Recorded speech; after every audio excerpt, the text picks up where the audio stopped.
Today, we're very fortunate because we have my good friend Josh LeVine out in Los Angeles, who I've known now for over 10 years, I think. And I had met Josh when I was head of recruiting at Abercrombie, and somehow Mike Jeffries discovered him and brought him in for interviews. And it was at the time when we were launching personal care at Abercrombie, and Josh had a business that he had started with a good friend of his, which he'll talk about in a little bit.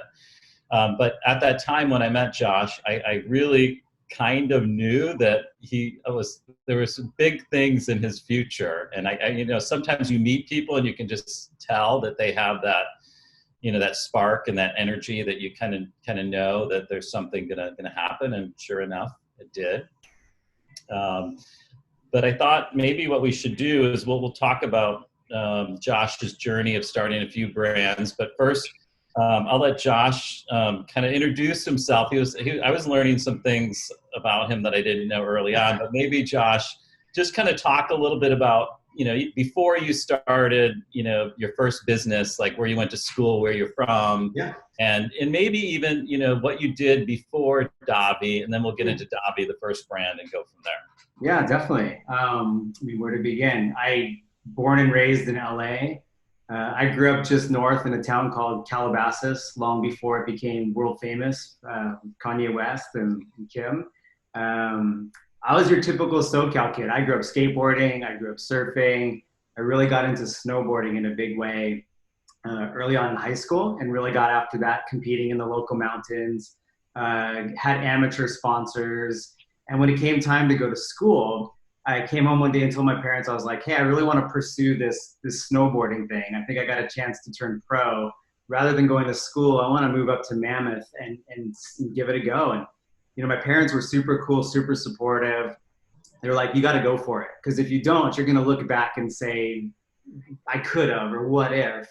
So I actually made a deal with my parents. I'd go to school in Santa Barbara in the summer and fall and move up to Mammoth for the winter and spring.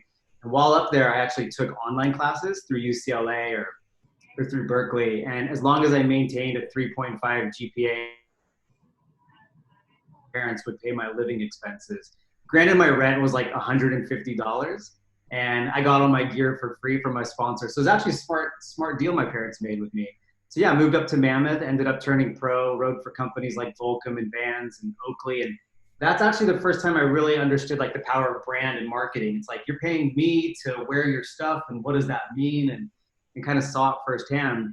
But yeah, snowboarded professionally for about 3 years. A couple torn ACLs later, went back to college, graduated from UC Santa Barbara, and went to work in advertising right away as a traditional art director. This is over like 20 years ago. And at that time, there wasn't digital. It was like traditional logo and packaging and campaign and photography. So yeah, did that for about a year at a small agency here in LA. Then ended up back in Santa Barbara working for a clothing brand called The Territory Ahead. I don't even know if it exists anymore, but it was very much like a Eddie Bauer, what would your parents wear if they were going on vacation? We had a big catalog business. That was really my first interaction with clothing and apparel. Did that for about 6 months, but knew full well that at some point I'd leave and start my own business. And yeah, that's what I did back in 2003 when I partnered up with my buddy Carlo and started a high-end skincare brand. Yeah, so Josh, let's talk about that, because that was your first time, as an entrepreneur, and how did that, come about? And I think, a lot of people, who, I talk to, and there's probably people on this session who always think about, I want to be an entrepreneur and I want to get started, but they just don't have, the know-how, or they're comfortable and they're afraid to do that take that leap. So maybe talk a little bit about, how that happened. And I think the relation with Carlo and the family and how they, you kind of capitalize on that in a way when you started DAVI. Definitely. I mean, you know me well. I actually know some of the people on this. I mean, I've always been one of those guys that just says, yeah, and kind of figure it out later and go quick and make fast decisions and make fast friends. So DAVI, I was actually on a surf trip with a group of guys. We were out in Indonesia in the middle of nowhere. We had chartered this boat to go through the Mentawai Islands and go surfing. And one of the guys on our trip was my friend Carlo Mendavi. whose grandfather was Robert Mondavi, which is obviously a huge, iconic American wine brand. And Carlo and I were sitting on the boat one night just drinking beers, and he's like, dude, I got this idea to do I want to do this skincare brand where I take the grape extracts from my family's vineyards. I came across this company in France called Caudalie. I'm thinking we do the same thing, but we utilize, Robert Mondavi vineyards or Opus One. What do you think? And I was like, dude, sounds awesome. Sign me up. I'd actually broken up with my girlfriend in Santa Barbara. I knew I wanted to move back to LA. Carlo had actually broken up with his girlfriend in Santa Monica and was like, dude, I got an apartment. You want to move in? And it's like, yeah, let's do it. Let's go for it. So after the trip, moved in with him. We wrote a business plan and just immediately got out there to raise capital for the new business. And then how as you started that business, when you talk about raising capital, and I think a lot of people, when they're starting a business, they're thinking about, can I self-fund this, or, do I need to raise money? And obviously Carlo, they have family money, but how did you go about that? Because I think about, when I launched Joe's Blackbook, you don't need much more than a phone and a computer and a database to start a recruiting business. But, something like that, you have to, create product, and talk a little bit about that, and then what your role was and how that evolved. Because I think, it was, you guys didn't know anything about, running a business at that time. No. And in hindsight, we didn't know shit, to be totally honest. I've raised money a bunch of different ways, which we'll obviously get into. The way we went about it at DAVI was probably the worst idea in the history of the world. We were two 23-year-old kids. We had this idea for a brand. We had written a business plan, and we went out just meeting different people, different potential investors. And obviously with Carlo's last name, you attracted all sorts of individuals. And one of the guys we came across who we ended up partnering up with was a gentleman who was about 20 years older than us that had come out of Bear Stearns, remember them? And said, hey, I love you guys. I love this idea. I love this concept. This would be a fantastic public company. Do you kids know what a reverse merger is? We were both super young. We were like, no, what is it? He's like, well, it's sort of a way to go public without having to go through a traditional IPO process. I've got this public show. I've got $1 million. Like, we can finance this idea of yours. And I think we can do really well as a consumer brand, but also as a public company.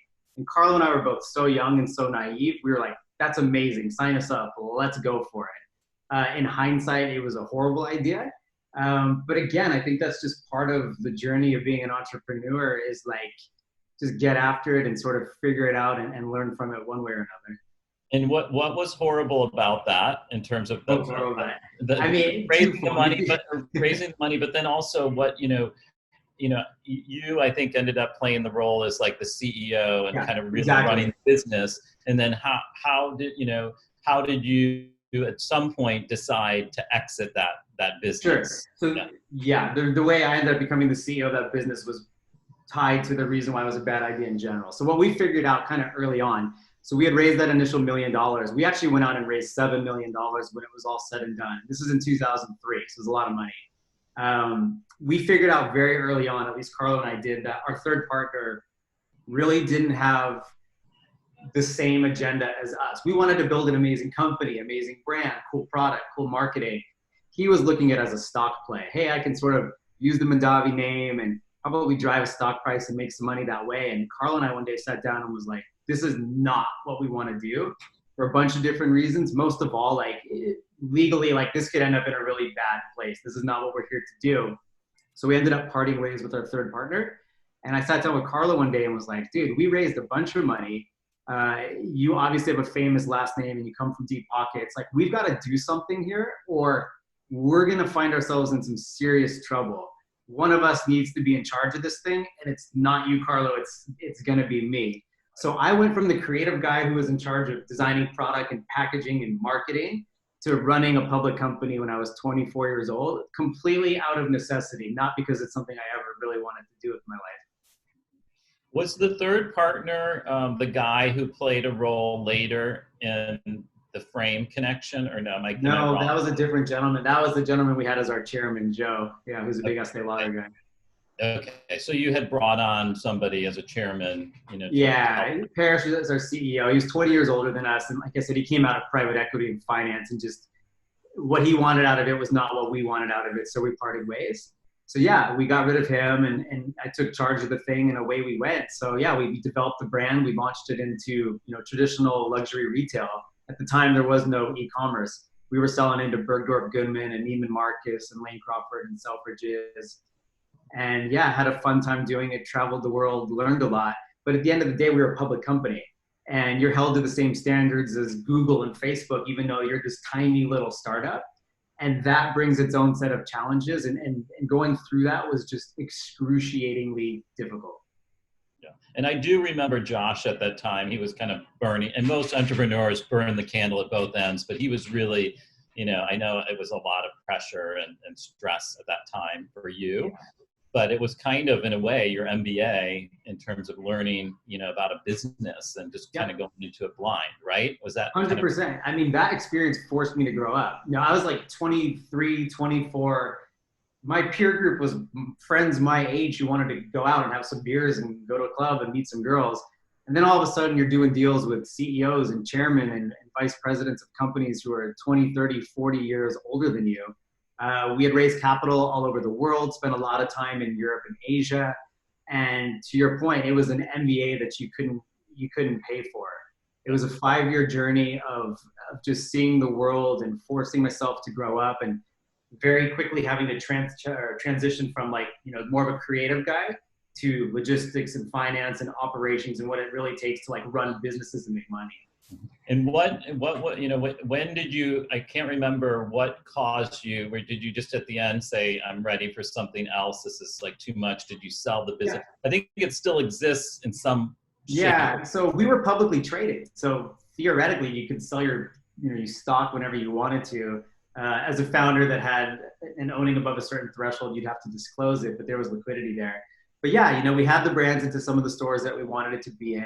We had done some really interesting deals with the Peninsula Hotel. I remember you coming to hang out with me at the one in New York to do all their in-room amenities. We did a deal with Korean Airlines. We had a nice little business going. And then when that moment came to kind of scale it and grow it and perhaps go out and raise capital, we walked right into 2008 and the economy melting down and money becoming expensive. And it just really boxed us in. There was nowhere to go. And I think you couple that with the frustrations of having to run a public company. I frankly couldn't do it anymore. Yeah, and I remember kind of at that time, and you can fill in the blanks, but there was before you went on to your next chapter, which was really kind of probably the most successful chapter, I would say. I remember talking to you and saying to you, Josh, you need corporate experience. You need to get some corporate experience to understand how a bigger company works and operates. So maybe talk a little bit about that time. And I can't remember exactly, but I do remember you ended up doing a little gig before you launched the next thing, right? Absolutely. So I stepped down from DAVI in June of 2008. Had no idea what I was going to do next. I just knew I couldn't do that anymore. Took some time off. I had literally worked every day and traveled the world for 5 years, 24 hours a day, 7 days a week. I'd gotten married. I just wanted to spend some time at home. And about a couple months after that, I bumped into old friends, Gene and Barry, who had founded Lucky Brand Jeans. And they asked me to come on board as a consultant. Their sales had started to slip going into the recession, but they wanted somebody to come on board and really take a look at any consumer touch point, from what does our logo look like, to what does our store look like, to what does the website look like, et cetera, et cetera. So yeah, I signed on to become a consultant at Lucky Brand, really overseeing creative services. I started there in September of 2008, thinking it would be a pretty quick gig. And I ended up staying there for just shy of 3 years. And then that kind of leads us to your next entrepreneurial gig, Frame. And maybe talk a little bit about how the stars align with you, Eric, and Jens, and how that guy from your previous chapter at DAVI, I think, played a role in that connection. Yeah, absolutely. So maybe talk a little bit about how that happened. Yeah, I think to go back, you were hitting on gaining corporate experience, and candidly, I didn't have that. Yeah, I was running a public company. The company was super small. Our sales were never that large. So yeah, all of a sudden I found myself at Lucky Brand. And I think at our height, Lucky was probably doing 450, $500 million in business. So a nice sized company owned by Liz Claiborne, another public company who at the time owned Lucky and Juicy and Kate Spade and a bunch of other brands. And for the first time, I found myself in this corporate environment, having come out of like this very entrepreneurial endeavor with DAVI. And at Lucky, it was very much about process and making money and margin and how does inventory work. And granted, I was there in charge of creative services. I always loved like the financial side of things and sort of understanding like what that aspect of the business was. And very quickly at Lucky Brand, and I think at apparel in general and most consumer goods, you realize that at the end of the day, the money's made in production and sourcing and managing inventory positions, and getting that right or wrong is usually success or failure. So I sort of gained this insight into like how to operate at a corporate level, the operational aspects that come with that, as well as the politics that come with it. And I kind of early on, I just not early on, but like during the Lucky Brand process, started to formulate in my head this opinion around like what's good about being an entrepreneur and what's good about corporate, and then what's sort of bad about corporate and what's maybe perhaps bad about being an entrepreneur. And where I landed was, you know, what's good about being an entrepreneur is you just roll up your sleeves and get in there and figure it out. Like you say yeah and you just go for it. You're smart, you're gonna get it right more than you're gonna get it wrong. It's gonna be okay. What was good about corporate was the process, the calendar, the efficiencies, really running a business. What I found frustrating, and I'm sure a lot of people on this call found frustrating, was the politics of it all. You know, like I screw up, so I'm blaming somebody else, or he did something amazing and I'm going to take credit. And I was like, you know, I don't have time for this bullshit. Like if this was your company and your own money, like you would not have a meeting about a meeting. Like there's no time for that. But I figured if you took the best of both worlds, like that's how one should go about building a brand. So yeah, the frame story, in early 2011, I had just woken up one day and decided it was time to leave Lucky Brand and get on to the next thing. I didn't know if I was going to actually leave that day, but my brain had sort of left the building. And I reached out to all sorts of friends and contacts around the world, I'm sure you being one of them, and you know, what's happening out there and who's cool and who should I meet. And at that time, the ex-chairman, of DAVI, the skincare brand, was now a very senior person at Estee Lauder. He was like, you know, there's these two Swedish guys in London operating a group of fashion marketing businesses. I think you guys would hit it off. You're the same age, you're into all the same stuff. Let me put you guys together. So Joe arranged this breakfast for my now partner Jens and I in early 2011. And yeah, we just hit it off over the love of brands and wanting to build something, and growing up loving skateboarding and culture and hip hop music. So over the course of 2011, you know, Jens and I would get together in LA or New York or London or wherever we sort of crossed paths, and started putting together what would ultimately become Frame. These guys at the time had a group of companies called the Saturday Group, traditional advertising, digital, PR, sales and distribution, really cater to the who's who of fashion and luxury. But they always wanted to own a brand, but they're not necessarily operators in that capacity. They're genius marketeers. And I said, well, if you guys can do what you do and I can do what I do, like I really think we can do something special. Then the discussion quickly turned into like, what do we want to do? And we kicked around a handful of ideas. You know, do we do full collection? Do we do dresses? Do we do denim? Hey, wait, denim, this could be interesting. I was just at Lucky Brand. I saw that world firsthand. We had friends who had been very successful in denim, whether it's Johan Lindeberg or the guys at Acne. And having known the people at Lucky Brand, felt like I could potentially pull people out of the business to come on board from a team standpoint. And then I had financial relationships in LA to help pull it together from a factoring and financing standpoint, as well as to oversee production. So yeah, long story short, it was like, let's give this a go. Let's start a denim brand. Let's really package it up to feel more like fashion. If everybody does what they say they can do and delivers, like we'll be able to do this. And then going back to raising capital, rather than going out and raising a bunch of money and probably giving away a big percentage of the business, because at that point it was just an idea, we bootstrapped it and financed it ourselves.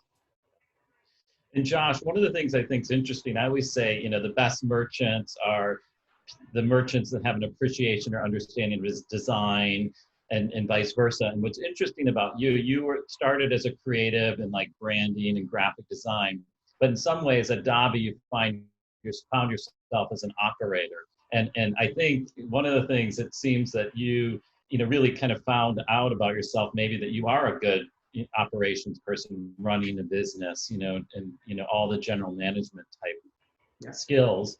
And it seems, and I remember Robert Geller's on this session, and we had a salon in New York a while ago with a bunch of entrepreneurs, Peter from Common Projects, Todd Snyder. And one of the things Robert said, struck me, which was, I think he started a brand called Cloak, and he was saying, he was a designer, his, partner was a designer. So really that's part of the reason why it failed, because you didn't have complementary skills coming together. And it seems like even though you are this creative person, you're a really strong operator, and Jens and Eric had the, creative arm. And I would think that may be part of the reason why you were successful. But maybe you can talk, because Frame was, a rocket ship at a time where there was so many denim brands out there. So maybe talk about, I think that may be one of the reasons why you were so successful, but I think there were other reasons, meaning the Nico and Melissa, those type of things. Definitely. I mean, I come from a creative background, so I fundamentally understand that world and like to think I'm a decent marketeer. It's funny, it always allowed me to sort of play in between. And Joe Spellman, my old CEO or chairman at DAVI, would say, to a suit, you're creative, and to a creative, you're a suit. And you could sort of live in between. So I always prided myself on that. But I think you're 1,000% right. We had such, between Jens, Eric, myself, and our fourth partner, Nico, who was the vice president of denim at Lucky Brand at the time, and I pulled him in to start Frame. Everybody was so strong at like what each one of us did. Yeah, we each had a fundamental understanding of what the other guys were doing. We sort of overlapped by like 10, 15%, but sort of allowed everybody to go do what it was that they were supposed to do. We had good communication, but if you've got 4 guys out there marching to the beat of the same drummer, it's infinitely more powerful than just one. So it was a really good partnership in hindsight. We sort of leveraged off one another's strengths and weaknesses, and that's a big reason why it absolutely worked. Yeah, and you had got Melissa from Lucky too, who was a merchant. Yeah, early on, yeah. They didn't know that. They didn't know Nico was working on it for the first year. The funny Frame story that everyone seems to forget is I worked out of my house and had no employees for a year and a half. Yeah. We were doing like $6 million in business our first year with 0 employees. You had Jens and Eric obviously in London, helping. They had their agency business. Nico was working behind the scenes from Lucky. We'd get together at 6 o'clock in the morning. I'd text them all day. We'd get together at night. We'd be in the factories on the weekend. Melissa was absolutely consulting from a merch standpoint and from a planning standpoint. Yeah. But yeah, we really just hustled and made it work. Nico ultimately came on board 18 months later. It's funny, Nico texted me one day and was like, I'm quitting. And I was like, oh, finally, like you're going to quit and like come do this? And he's like, yeah. He's like, the time's come. I walked into a concept meeting at Lucky Brand and the freaking EVP of design has Frame jeans on the wall yelling at me like, why can't you do this? Yeah. And he's sitting there going like, I am the guy that did that, but we can't tell you. Yeah. Well, and I think that one of the things that stuck out, what you just said, is that I think a lot of people, you see Frame and you see how beautiful the imagery is. You see the beautiful, how the part of it that's really pretty, and usually that's what the consumer sees. Yeah. But a lot of entrepreneurs oftentimes think they want it to be perfect to start. And I think that the thing that resonates with what you said to me is that it is sloppy to begin with. It's not perfect, and you have to be okay with that. Working out of your home, someone's they're working at another company and they're side jobbing with their, it's not perfect. So I think that's a good point. But I also think one of the things with Frame, Josh also has an ally in his father who I think helps him out because he's got an expertise that you were able to bring in. Yeah, more on the finance side. I mean, my father was a CPA. He was a partner in a large CPA firm here. So I always grew up around numbers and finance and had access to sort of guys in finance and banking or legal. So I always was able to surround myself with good people to solicit advice. I mean, that's how I navigated DAVI, was having that sort of resource around me to ask questions. Not to sidetrack. I mean, you know me pretty well, but I think one of my best strengths is I've built a real deep roster of resources and connections across all fields. And I've never been shy to ask questions and garner advice and opinions. And then I have no problem making my own decision, but I always like to make informed decisions. I think that's one of the most important things you can do. But yeah, with regards to my dad, Frame, was really born out of the wholesale way of doing things. This is in 2000, early, like 2012, big department store businesses. And what I figured out early on was, hey, wait a second. If I can get like 60-day suppliers from the fabric guy, and I can get 30-day terms with the factory downtown, and I can push my production team to turn jeans in 3 weeks, and I can ship it. Hey, if I have a factor on board and I can theoretically sell them the invoice, and they're going to front me a big piece of that, from a cash flow standpoint, like I don't need external capital. I can basically self-finance the growth of this.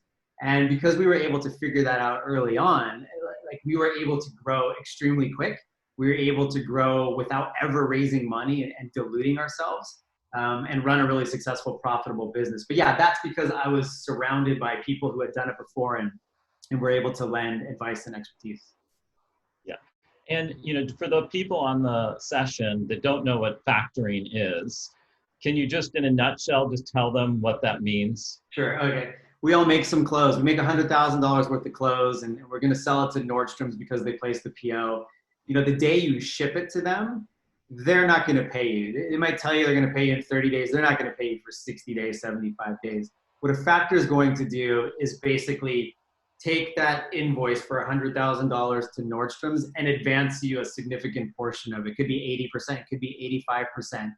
So at least the day after you ship that $100,000, you've recognized $80,000, $85,000 of the income, and you can now use that to finance operations or further inventory.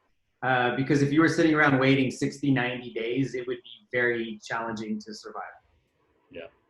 And, you had been at Frame for how many years until you, left as CEO? You were there for 1, 2, 3, about 7. Yeah. 11, 12, 13, 14. Yeah. Yeah. And I think I remember, Josh was talking about working on his house, but every time I'd go to LA, you were moving into a new office and it was constantly growing. And but looking back on that experience, I'm curious, what did you feel like you learned the most, from that experience, that you've kind of taken along with you in terms of any future businesses? Yeah. I mean, we were super fortunate. It really worked out. And I think you take it for granted early on, and sometimes it takes long periods of time to look back and get nostalgic and think about things. But we had a really good group of 4 partners to start with. And then the team we went about building was absolutely amazing. The culture that was built, I mean, that's the thing I take pride in more than anything, was the people. And that's what I ended up missing more than anything, was the people. And I learned early on the power of culture and of teamwork and of people. And, the way I think companies should be managed, and I think the way CEOs should run businesses. I mean, Frame, in the 6 years I ran it as the CEO, not including the year of sort of building it out, I think I had like 3 people leave, and I hired hundreds of people.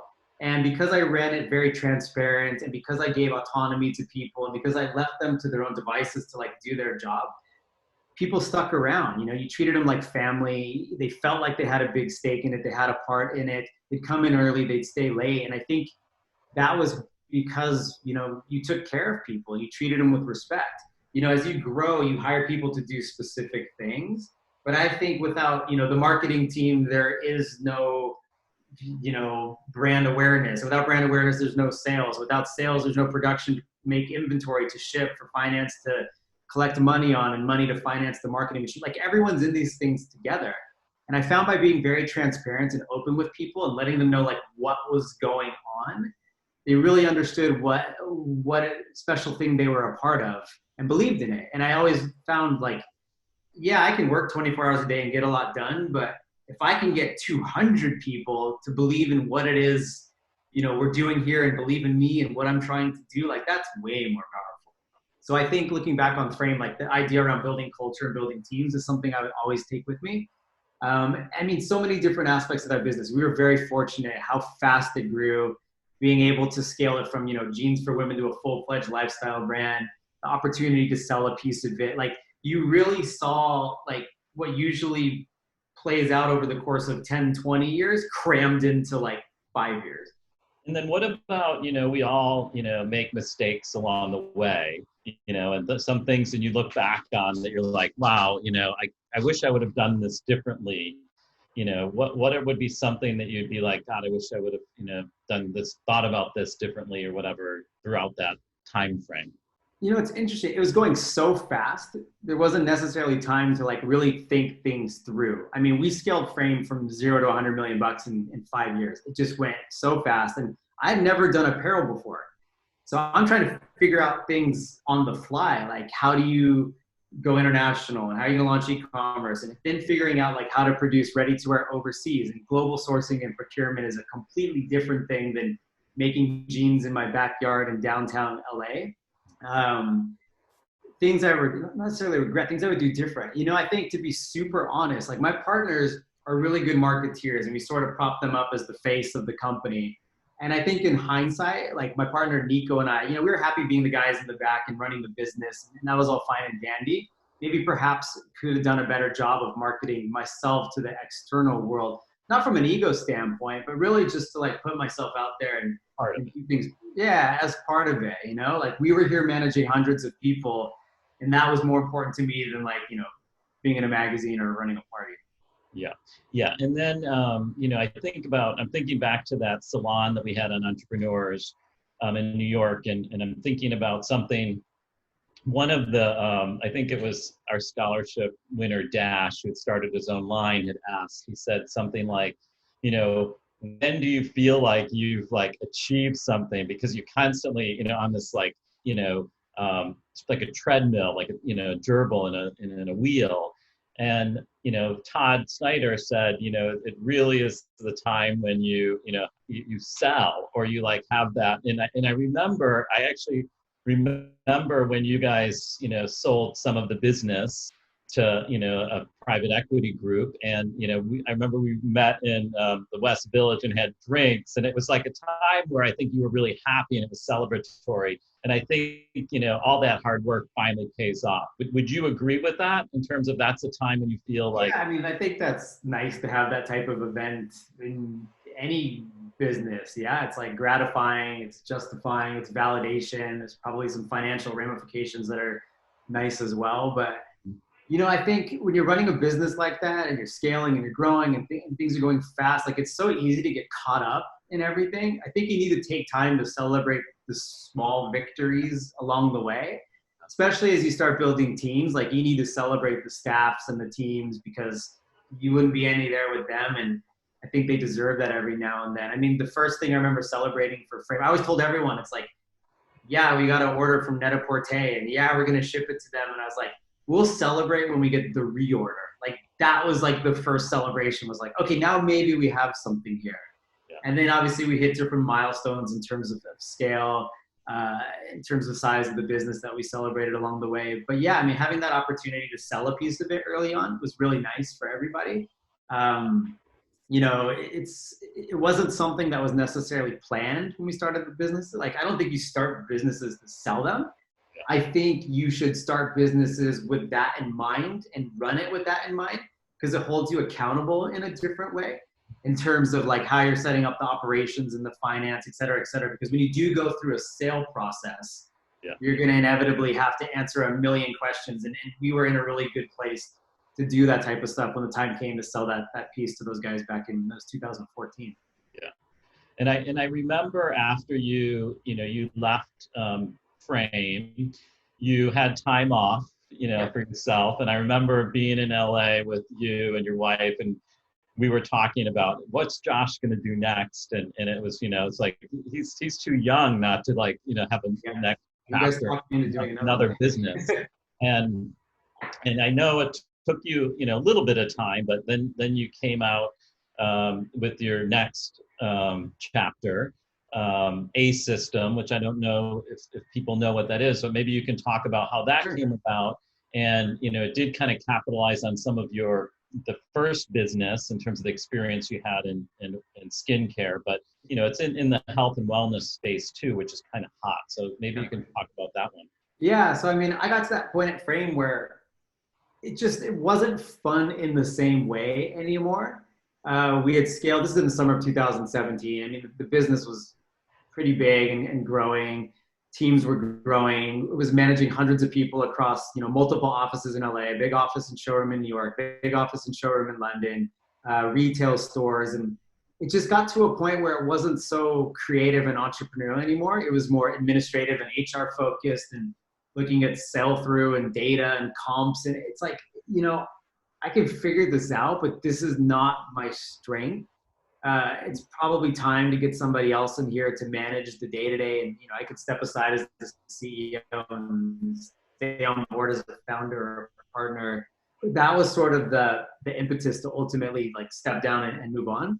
The last like year or two at Frame, I started to see this shift from want of material goods to want of investment in oneself and health and wellness and experiences with friends. I had staff who had no problem going out and spending, $1,000 at dinner with their friends over a nice bottle of wine rather than buying some like handbag, because it was more about the experience with their friends. Same thing like going on trips. And it just felt like there was going to be this shift. And I think being here in Southern California, really at the forefront of sort of health and wellness, it felt like it was the right time to do something in that space. So yeah, I said, step down. I had taken some time off. I'd invested in a few companies, and people like yourself and my wife said, hey, you're not 40 yet. Why don't you go do another one? And after telling myself never to start another brand again, I went and started another brand. Yeah. And tell people what that was. And you have another partner. Partner. So ASYSTEM. So this business we started is really to develop products sort of in health and wellness. To help guys, it's a male specific brand, at least to begin with, but to help guys look their best, feel their best, perform their best. The first product we went to market with last year was supplements to help you feel good and optimize from the inside, skincare regimen for the outside. And we've got some other interesting products in the pipeline, but really to build it as more of a lifestyle brand, because we felt like nobody in the space was really doing that. And I think one of the things the fashion industry is really good at is building these worlds around product and creating these narratives and creating these stories. And again, we just felt like nobody was doing it, and we wanted these products in our life. So yeah, we didn't necessarily, have to do something immediately. So we took our time to be thoughtful and methodical about what it is we wanted to do and what we wanted it to look like and feel like. But yeah, we started a new brand called ASYSTEM, really building systems for guys because we're very simplistic people. And yeah, we launched that brand in September of last year. And that's all digital, very different. All digital to begin with. Yeah, I mean, the idea was always to have elements of wholesale and of retail. I think that's the way modern brands should behave. Obviously, the world's fucked up right now, but I think that's the way consumers shop. They want what they want, when they want, where they want it. I don't think it's necessarily about building a gigantic wholesale business, but I do think wholesale, when done right, is a really powerful tool. Yeah.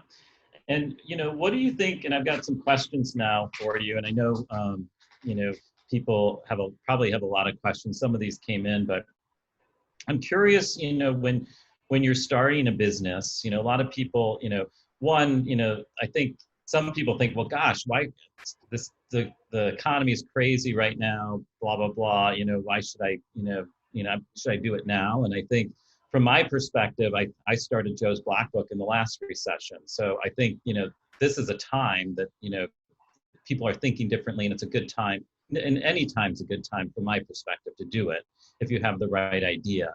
But maybe you can talk a little bit about, if somebody is just starting, like what are the key factors that you need to cover? Like, meaning obviously you come up with your product idea, but like the website, but you have partners in these businesses and you need to have an agreement, in terms of, what your percentages are, in terms of your operating agreement, like some of those like initial things that you think are important and that people should not forget or make sure that they prioritize as they start. No, definitely. Like beyond just like the idea side of it, more of like the legal or operational aspects of it. Yeah, for sure. I mean, get that stuff out of the way as soon as possible.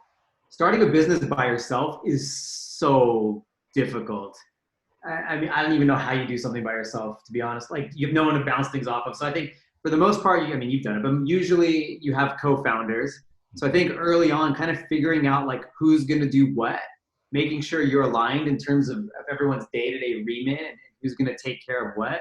I think making sure you're culturally aligned with your partners, that you have sort of the same sets of values, and you see things kind of in the same way, because you're going to spend a lot of time with these people, then yeah, to your point, like getting contractual and legal and who owns what, getting that out of the way sooner rather than later is really important. It's going to end up being somewhat of a difficult conversation, perhaps.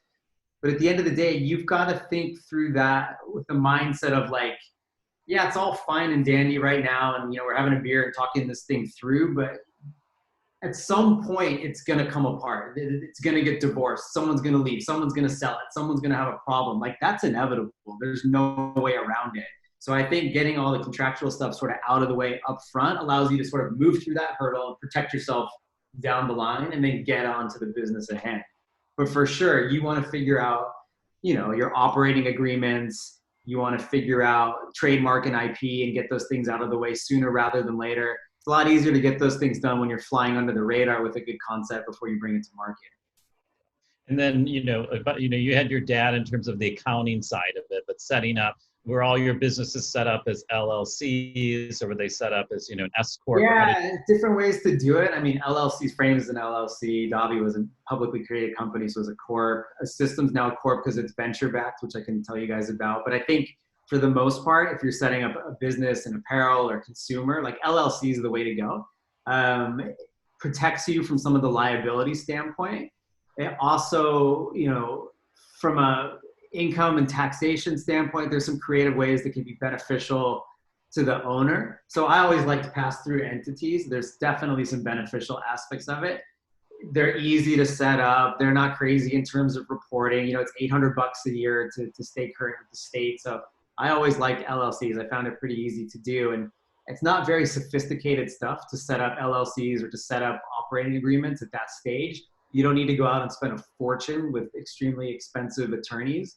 You can do a lot of it yourself online these days, or you can work with, attorneys that are going to charge you, $200, $300, $400 an hour, not $800, $900, $1,000 an hour.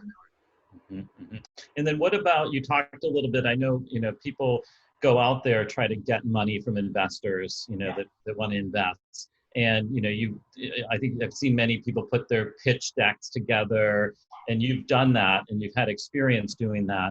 What advice would you give to somebody that, because some businesses, unlike mine, that you just need a computer and a phone to start, some businesses, you need cash, and people are they don't have it. So what do you think is effective in terms of doing that? And I know it's, a process, but maybe a couple pointers you can give people what to expect. I think just, figure out what the idea is and what it is you're trying to do. And you're going to put together a financial model and a business plan to get some sort of rough understanding of what you think it's going to cost to do what it is you want to do.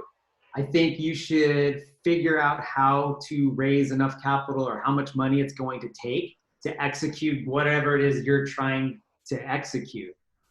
With Frame, for example, we decided to bootstrap it ourselves. We started Frame, I'll tell you, we started Frame with $250,000 of our own money. And the reason we were able to get away with that amount is because someone like myself, my partners, we didn't need to take salaries right away. We were able to not worry about that. Our fourth partner, Nico, was still working at Lucky Brand, pulling a nice salary over there. We called in a million favors. We really hustled every last aspect of it. And we also knew that once we went live with the product, we did have like the factor on board, and we're able to cash flow things. And we figured out that it didn't necessarily need such a large pool of capital to do it properly. But again, we did want to have a big brand on day one. It was never like, let's launch a pair of jeans, see if we can sell it, and then go back to market to raise money. It was like, what's the bare minimum we think we can get away with and actually execute this thing? ASYSTEM is a totally different beast. ASYSTEM was, hey, I have a big idea. Let's like really go after this.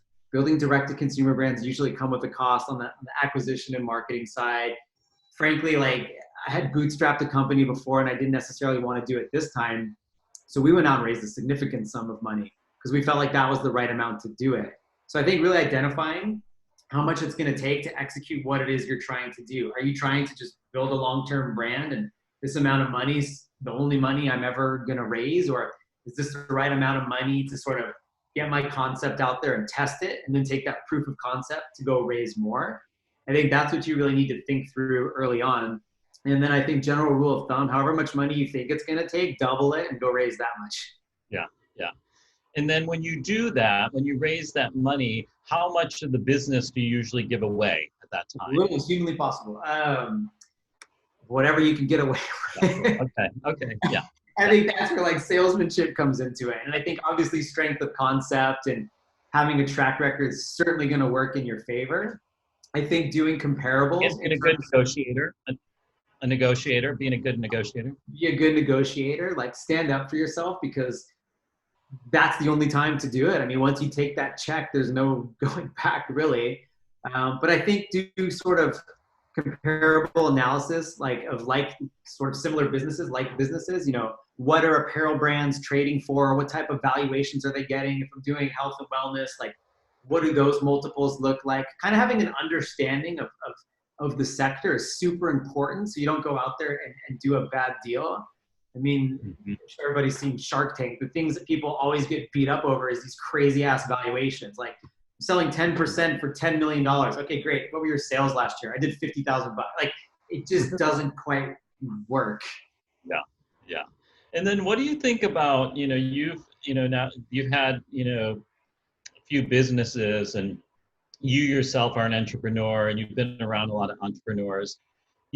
What characteristics or traits do you think that entrepreneurs have? And because I think some people are like, say, oh, I want to start my own business, I want to be my own boss, but they really, at the end of the day, that's probably not what they should be doing, because they are probably better suited working for somebody else or working for a large corporation.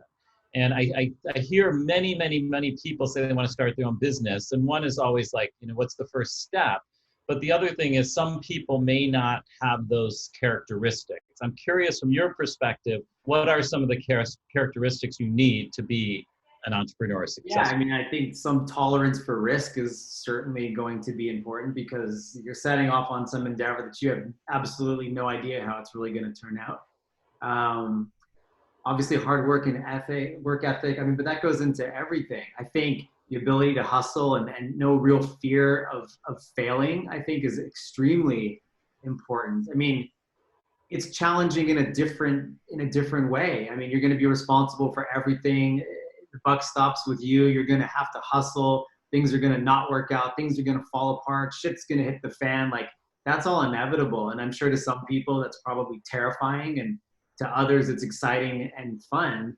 I also think, some people perhaps are more geared to a corporate thing if they depend on a certain amount of income per month, or for whatever other types of reasons, they sort of are fearful to go out there and get after it. But my opinion is like, just go for it. Like whether it succeeds or fail, it's the best learning experience ever. I actually think it propels you forward in terms of career. I mean, when I hired people at Frame, I always appreciated someone who had started something in their past. I think somebody asked you that on your last, the online salon one we did a couple of weeks ago, is like, when you're hiring people, does it hurt me to say like, oh, well, I bounced around and I started this? And I think starting a business as someone who's done it, like, that's a different level of respect. You've put up with a lot of different things that people don't necessarily put up with when they're at a corporate environment where there's safety, payroll's going to cash and we're going to be here next year. Yeah, it's just a whole different thing. Yeah, I think you have to be so resilient and be able to, like, when you get knocked down or something doesn't go your way, figure your way around the wall or over it or whatever, or under it, whatever you have to do to get there. And I think that's part of, what I think the strength you have. You're able to just get shit done, and however you have to do it. 100%. That's what you got to do. You've got to just get after it and make it happen. Like I said, I always appreciated it. And like I said, I snowboarded professionally when I was younger, and I look back and it's like, what I always liked about that was it was on me. Like if I didn't succeed or I fell in a run, like I couldn't blame somebody. It was like me. I had to prepare myself. I had to be there. I had to execute. And I always liked that aspect of being an entrepreneur. It's like at the end of the day, like it's on me to deliver, or we're in serious freaking trouble. Yeah. And it's like you start, with a blank sheet, but at the end of the day, you got to make money. So you got to figure out how to make money. That's what you do as an entrepreneur and having a business. You got to figure out how to capitalize on it. One of the questions that came through, which I kind of think relates to what we're talking about, is, how do you develop your initial customers or your clients? And, in some ways, I want you to answer this question, but in some ways I feel like, in my business, you just have to be fearless. You have to go out there and you have to like be, you're not going to it's not going to happen. You're just sitting, at home. You got to be out there and kind of like, stoking the fire in many different places. And I think you've done that a lot throughout your life in terms of, meeting people and learning from them and being curious. But what are some things in terms of the customer acquisition, in terms of, when you have apparel or product, how do you keep developing that business? No, 100%. I think that's another good trait, is not being afraid to put yourself out there. If you like to sit in the corner of the room silent and not raise your hand, then maybe it's not for you, because you're going to have to put yourself into some uncomfortable situations along the way. And I think back to like the early days of Frame, okay, great, we have a concept, we can make some samples. Like, how do I get this into a store? I don't know. Like, I guess I got to set up at a meeting, or I got to go into a showroom and try to sell. And I'm pretty shy by nature. I think I've definitely changed along the way, but like, I was in a showroom selling and like pulling people as they walked by and have you checked this out, and like acting as my own hype man because somebody had to do it. I think putting yourself out there and taking a million meetings and not being afraid to hear no, because you're going to hear it over and over and over again, that's absolutely going to occur, and that's really important. I think on apparel specifically, the world's changed, obviously, from a more wholesale-centric world to obviously more of a direct or digital world, and it's only going to change further because of what's going on. But at the end of the day, like on the store side, to talk about stores, like their job is to buy new product, to have new product in their stores to sell to a customer. Because people always ask, like, how do you get it into Nordstrom's? Or well, their fucking job is to buy shit. Right. So you'd be surprised how far an email and a phone call to a buyer goes, because it is their freaking job to take those meetings and hear your pitch and check out your new line and see if they're into it. And if you've got a good product and a good proposition and you're going to support it with marketing, et cetera, like they'll usually take a flyer on you. I mean, that's what they're there to do. In the digital world, it's a little bit different. You got to go acquiring customers one at a time. And I think what you've seen with a lot of direct-to-consumer brands, and it's all sort of imploding as we speak, is spending a fortune to acquire customers. And that doesn't really make sense from a business standpoint. But I do think at the end of the day, if you've got a good product, some sort of value proposition, not that something's cheap, but that something's valuable and good, and there's a value proposition behind this, and you've got a good message that's focused and it's aesthetically pleasing, like by all means, like I always think there's an opportunity for product. Yeah. And Josh, what about, I know you have two sons, and, I'm just thinking about you, if you, were thinking back to yourself, or your sons growing up, like you're graduating school, what advice would you give to your younger self? Would it be, get an education? Would it be, go for it? If you have an idea, just, don't work for the man, whatever. What would be your advice to yourself or your kids? I think all the above. It's so funny how much the world's changed. Like, I obviously went to college and got a degree. And I remember when jobs were like, prerequisite was like having a college degree. And I think that's obviously changed. But I do think education's important more than anything, just to get some real world, get some experience out there by yourself and figuring your way through things. I think more than anything, just go for it and don't necessarily be afraid. Don't be afraid to fail and enjoy the journey. Like that's so much, it's easier said than done looking back rather than going through it. Because going through it is terrifying. Like going through the DAVI experience, like that was really freaking difficult. It was probably one of the most painful 5 years of my life, having to figure our way through these things. Like I told everyone before, we are a public company for all the wrong reasons. And when the stock price is up, everybody loves you. And when the stock price is down, someone's suing me for no real reason and having to deal with that. And it was extremely challenging. And I was young and inexperienced and terrified, to be honest.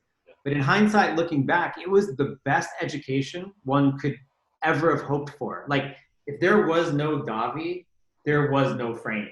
If there was no DAVI and there was no Lucky, there absolutely was no Frame. Like Lucky was very important, don't get me wrong, but like DAVI and failing, because at the end of the day, like in my opinion, like totally failed. I completely failed. But without that, there is no Frame. Frame we always would tease is the culmination of all our failures, and that's why it worked. But I think not being afraid to fail is super important, because God forbid it doesn't work out, you will absolutely glean something extremely important out of whatever it is you do, whether it's just the experience of setting up a company, the connections and network you will facilitate and make throughout the process, the mistakes you will make and learning from those. I always tell people, like, way more important than learning like how to do things is learning how not to do things. That's worth infinitely more, financially speaking and time speaking, is how not to do things. So yeah, for all those reasons, I'm always a big proponent of going for it. Why not? I mean, what do you got to lose? I understand that it's terrifying for people, but yeah. Yeah, and I'm just curious, as we start to end the session, and I'll also, if anybody has any questions that they want to ask Josh, if you want to type them in one thing I think is actually really important in the chat room, we'll answer a few questions at the end, or Sean will unmute you where you can answer a question. But Josh, were you going to say something? Oh, I was just going to say, and one thing for what it's worth, whether you have a huge business or a small business, you have your own business. You're out there and you're networking and you're taking advantage of obviously building your business, but you're building yourself. You're not locked up in an office somewhere else working for somebody. Me at Lucky, I was locked up in Vernon, California for 3 years. Now you're out in the world meeting people, using it also as a platform to build yourself and to build your network. And people look at you a lot different when you say, hi, I'm Joe, the founder of, versus, I'm so-and-so and I work for somebody else. Not that anyone's better than anyone else, but I do think it creates a whole different dynamic in terms of conversations with people, and will actually propel you forward faster, for what it's worth. Mm-hmm. And then Josh, what about, I'm just thinking about where we are now, there's so much, even before the coronavirus, there was kind of a sea change happening in our industry. And it started, you had the whole digital revolution where everyone, needed to be, digital or omni-channel. And then we have the whole sustainability movement. You have kind of genderless thing going on. You have all these things playing out. And then you have Corona hit.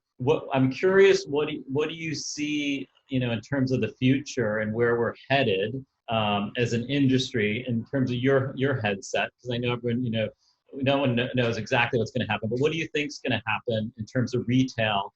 How are consumers going to shop? How are we going to make money? What are the areas, in the business that probably will be more successful than others? What are you thinking? Yeah, it's a good question. I don't think anybody actually knows.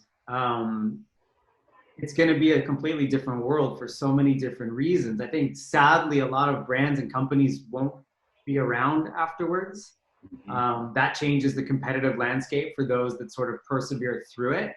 I also think some of the best brands of the future will be born now. And I think it's always a good time to start businesses in challenging environments like that, or at least be thinking in your mind about like what I want to do next and look at it as an opportunity.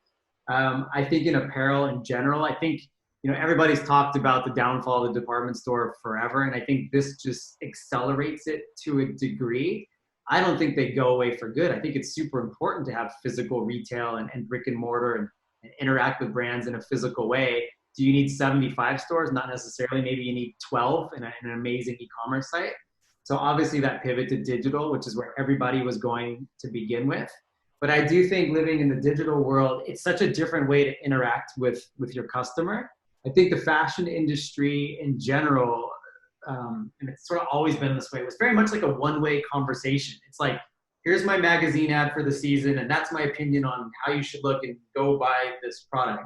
And I think what's happening now is very much like a two-way dialogue. I mean, that's been going on for a couple of years, but I think the communication strategy has to change. I think some sort of altruistic aspect of your business is super important, not just product for the sake of product, but having real meaning and purpose behind things and being thoughtful about what it is you're creating and not creating too much and not generating too much waste. And I think particular to, our world, really thinking through inventory and the way things are bought and sold and discounted and calendars. I know that's a huge conversation amongst people right now. And hopefully that can change. It's going to be challenging with so much product out there.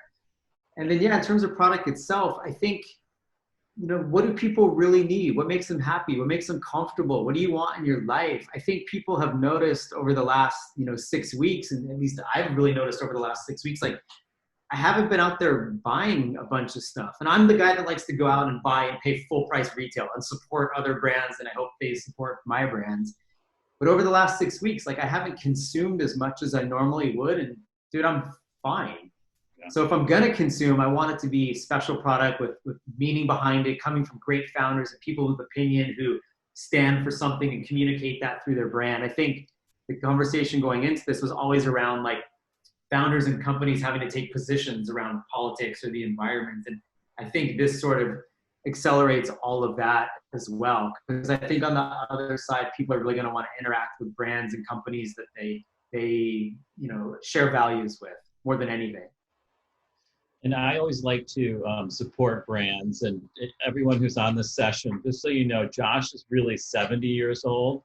And I'm 90, and we use ASYSTEM. So that's, if you want to have good skin, maybe you should check out Josh's latest venture, ASYSTEM. But I'm curious if anyone had any questions, Sean, that they wanted to ask in the chat room. If not, I'm very thankful that Josh was able to. Not like anything I can always do to help people, because I've had so much help along the way. I mean, so much help. People have been there for me and supported me. So it's like anybody, I can give you my email address. You can email me anything I could ever do for anybody by all means. And then, ASYSTEM, if you want to check it out. I think it's just ASYSTEM.com, ASYSTEM. And if you like anything on there, there's a promo code. It's just Josh50. That'll give you half off and just buy whatever you want. Awesome. Great. So we do have a question, Josh. From David, it says, how have you/your team approached building out a good board? Seems simple enough to find experience, but difficult to find dedicated mentors and partners. That's a really good question, because I've had great experiences with boards and I've had horrible experiences with boards. You want to find people who, I want to say, culturally aligned and believe in the vision and believe in the brand and believe in you and want to support you. I think you also don't want to surround yourself with yes guys and girls otherwise they're never going to challenge anything and force you to look at things in different ways and force you to make decisions. In terms of dedicated mentors and partners, like they're out there. I think having a personal relationship with people and getting to know people, everybody I've ever had on my boards, I've known firsthand to some degree, and usually would spend time with them, before or after meetings at other times. I mean, Frame's board has some pretty interesting people on it, and they made themselves very accessible to me. But then on the flip side, like when things would go south, I've definitely been attacked by board members and being mindful of that. So yeah, you don't want to set it up to where like everybody's a friend and that's going to allow you to do whatever the heck you want. But I think finding people who are intelligent and have constructive dialogue and constructive criticism is really important. I also think pulling people from different industries can be important, rather than just people from the specific industry you're going to be in, so they can bring more of a well-rounded point of view and decision-making and opinion to the conversation. And yeah, just different age, different ethnicity, different walks of life. The more diverse, the better, because it helps you to make more informed decisions. Awesome. Get to know them well. Like, don't just meet someone for a beer, have fun for an hour and say, hey, come join my board. Like, vet them. Call other people they've interacted with. Do research on the companies they've been on other boards of. Like, really think those through before you bring those people on board. Because usually when you're bringing on board members, maybe it's not necessarily by choice. Maybe you just did a deal, and with the deal comes some board members. Like, make sure, because you're in bed with these people, and these are the people that can really make your life easier, make your life help. Great. Well, thanks, Josh. I appreciate it. I think it was really good. Lots of good information, and we'll, if you don't mind, we'll, Sean may share your email. We'll ask you if you want to do that. Thank you guys for participating and joining us. We're going to have some more great sessions coming up. One's going to be on kind of portfolios for designers, people, and how to present themselves, and editing we're going to have the president of Tommy Hilfiger on to talk about, some different topics of the day. And we'll have throw in some other things along the way. So thank you again for joining, and hopefully we'll see you at the next one. And Josh, hello to Catherine, and tell her I look forward to seeing her in LA when we can fly and travel again. Thank you guys so much. I really appreciate it. That was awesome. Thanks, Josh. Thanks, Josh. Thank you. Bye.